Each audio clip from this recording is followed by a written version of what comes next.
People have to die. So LAPD, listen to us.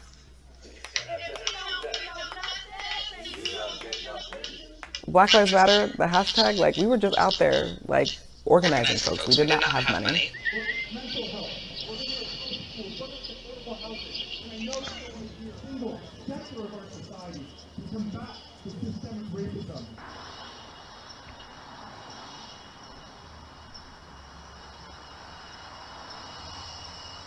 Can you talk a bit about how and who decided the property meets the stated mission of the foundation? We looked at commercial buildings, we looked at, homes, and then we found this really amazing space that's a sweet spot between commercial and residential that has office spaces, that has parking, that has, yes, a home on the property, but also has a sound stage where you could do podcasts and you could do live events in the backyard. Did you ever receive a salary from the foundation when you were involved, either in the early days or before you left? No, I never received a salary from the organization, but I did receive consulting dollars from the organization in the early days, and it was about $120,000 that I received. How do you respond to that? That people who think that because you're doing well, that somehow means that you aren't as credible a movement practitioner? I believe that Black organizers who are fighting day in, day out on behalf of Black lives deserve to receive salaries, deserve to receive benefits. In fact, for most of my organizing life, I was not an organizer that received a salary. Have you ever used money from BLM to pay for your home or the homes of your family members or any other funds that were donated to Black Lives Matter to essentially enrich yourself? No, I have never used Black Lives Matter donations to pay for any of the properties that I owned in the past or own right now. The idea that Black Lives Matter Global Network Foundation received millions of dollars and then I hid those dollars in my bank account is absolutely false. Is there any truth to the reports that your family has been hired to work at the property that was purchased by Black Lives Matter? While my brother is the head of security and my mom and sister did work at the property, there are also dozens of other people who work in the organization that are Black folks and are doing amazing work. It's not like I literally, opened up the bank accounts and was like, I'm bringing all my family and friends in. Folks had skill sets. It's been a really bizarre experience to know the truth and to have false and misinformation be spread about me, especially around my own personal resources that I've worked my ass off to attain. We should have understood that, oh yeah, we're saying we're eradicating white supremacy and we're getting millions of dollars to do it. And of course we're gonna get attacked. What's your wish for whatever Black Lives Matter continues to be in the future? I have so many wishes for our larger movement. I have the wish for it to truly abolish the police and prison state. I have the wish for our movement leaders and people inside of our movement to be treated with care and dignity and love and respect. I have the wish that Black families who've been impacted by police violence get everything they deserve. BLM is not a burden. It's also not a blessing. It's something else. It's a promise. It's a call to action. It's something that is a sacred duty. Hello, good people. This is another episode of New Justice Media, and I am your host, the Media Mike Speaks. So, welcome to the channel. As you saw in the title, The Hypocrisy of Black Lives Matter, and you saw in the video, people, you just can't make this stuff up. And that's why we're here at New Justice Media, to expose those individuals that do this type of act.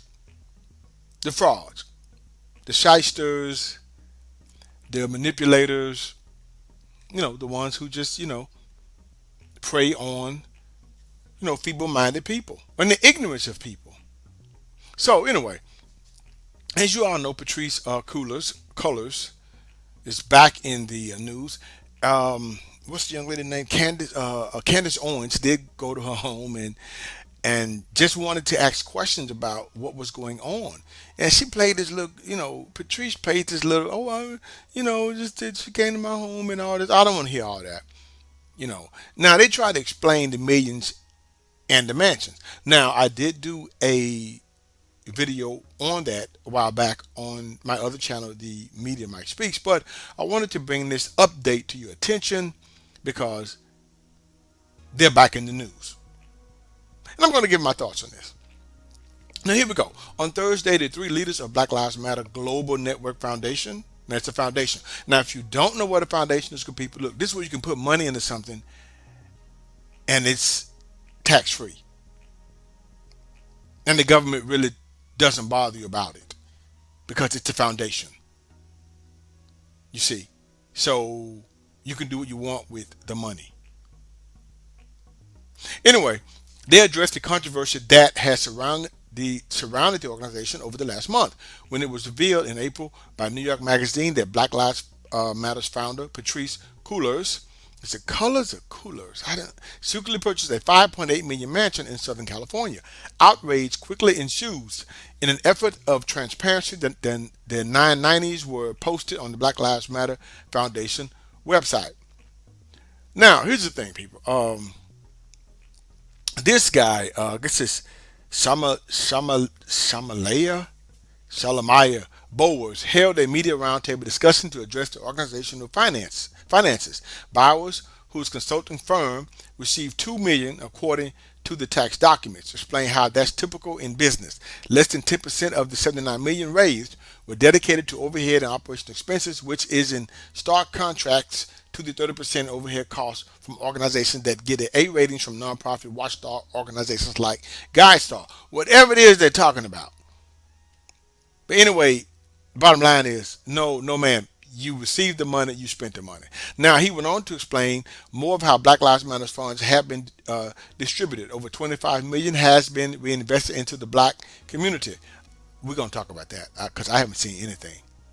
That broken down that broken down represents over 10 million in grants to black-led frontline organizations. Who are they?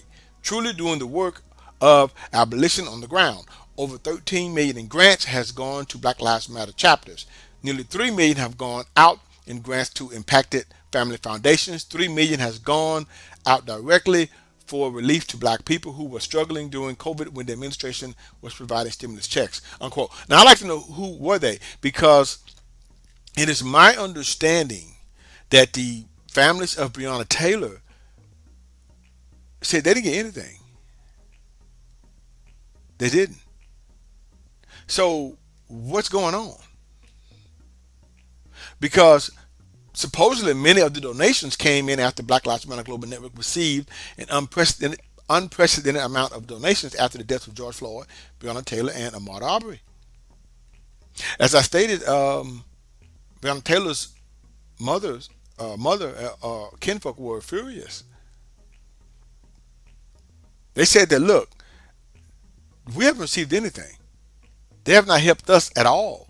So what is really going on here? So, anyway, people, you may be asking yourself, well, it's her money, or who cares what she does with it? Well, that's true. Well, but if you claim to help the African American community, then the mansions you bought or the other homes you bought, that money could have been used to build grocery stores in the African American community, recreation centers, even helped a young man down in Atlanta build a school for young men. So what's his name? King Randall? But no, you decided, Patrice, to live in the high life. So no, ma'am, you are a hypocrite and a fraud. And I don't know how you sleep at night, but I guess very well since you seem to be living well. Yes, you, ma'am, Miss Patrice Cullors. You manipulated, exploited the very people you claim to help. I have nothing but discontent, disappointment, and shame for not only Ms. Cullors, but the whole Black Lives Matter organization. This is New Justice Media, one world, one voice. Catch you on the next one.